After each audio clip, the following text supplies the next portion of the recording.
Istilah adab berasal dari bahasa Arab yang bermakna kesopanan, sopan santun, tata krama, moral, dan nilai-nilai yang dianggap baik oleh masyarakat.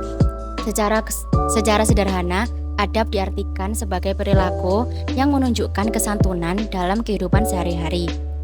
Dalam Islam, adab disebut juga dengan akhlak. Al-Ghazali mendefinisikan akhlak sebagai kondisi jiwa yang melahirkan perbuatan dengan mudah tanpa harus berpikir terlebih dahulu.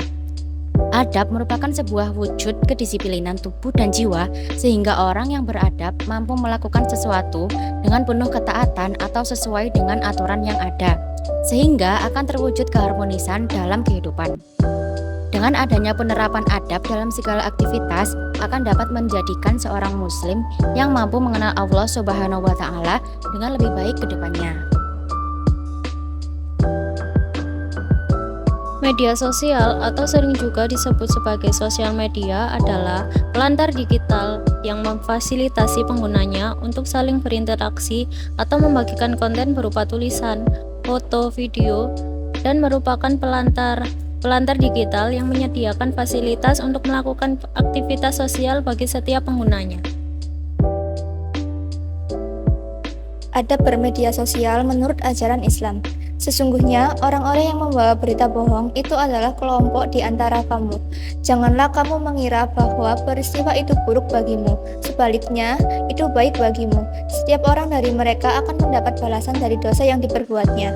Adapun orang-orang yang mengambil peran besar di antara mereka, dia mendapat azab yang sangat besar. Surat An-Nur ayat 11. Adab dalam bermedia sosial dalam syariat Islam. Yang pertama, niat yang baik. Kedua, meneliti fakta atau kebenaran informasi yang diterima. Ketiga, selalu menutup aurat dalam setiap postingan di media sosial. Keempat, menyampaikan informasi tanpa rekayasa atau manipulasi. Kelima, mengajak kepada kebaikan. Keenam, hindari bahasa yang menyinggung atau menyakiti hati orang lain. Manfaat adanya media sosial. 1. Sebagai sarana komunikasi dan silaturahmi sesama manusia sesuai yang dianjurkan oleh agama Islam dan Allah Subhanahu wa Ta'ala. 2. Sebagai sarana untuk berdakwah, terutama untuk kalangan anak muda. 3. Sebagai sarana informasi, namun perlu berhati-hati terhadap informasi yang disampaikan melalui media sosial. Kita harus menyelidiki terlebih dahulu kebenarannya sebelum percaya kepada suatu informasi yang beredar di media sosial. 4. Sebagai sarana untuk berbisnis dan mempromosikan produk para pebisnis. Yang kelima, sebagai sarana untuk membuat karya tulis bagi para penulis buku maupun seorang yang gemar mengekspresikan karyanya lewat tulisan. 6. Sebagai sarana untuk mendapatkan hiburan seperti menonton konten, foto maupun video lucu, dan hindari untuk menonton konten yang negatif.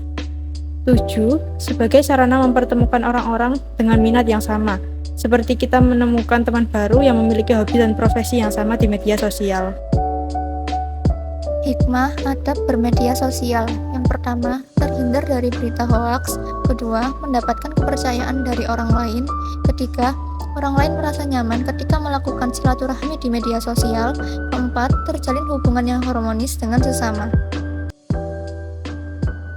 Allahu Akbar. Bismillah. Hei, dapat 3 apa dapat 4 ya? Ketika teman-teman sholat terus bingung, ini udah dapat rakaat pertama atau kedua atau ketiga atau keempat, kan bingung tuh. Yang harus dilakukan adalah jangan dibatalin, tapi kembali ke jumlah rakaat yang lebih sedikit. Kalau teman-teman bingung, ini dapat 1 atau 2, maka balik ke 1. 2 atau 3, balik ke 2. 3 atau 4, balik ke 3. Intinya kembali ke jumlah rakaat yang lebih sedikit dan lanjutkan sholat sebagaimana biasa. Terus kalau misal nanti ternyata saya sholat zuhurnya mungkin 5 rakaat gimana? Ya udah, nggak masalah. Begitu teman-teman. Hadza wallahu a'lam.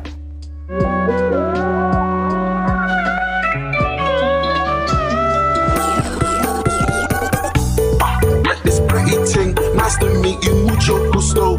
Sweeter than a churro. She call me Papi Chulo. Yeah, I'm single, baby girl, but how about you though? Tryna make you my number one. Tryna make you my numero.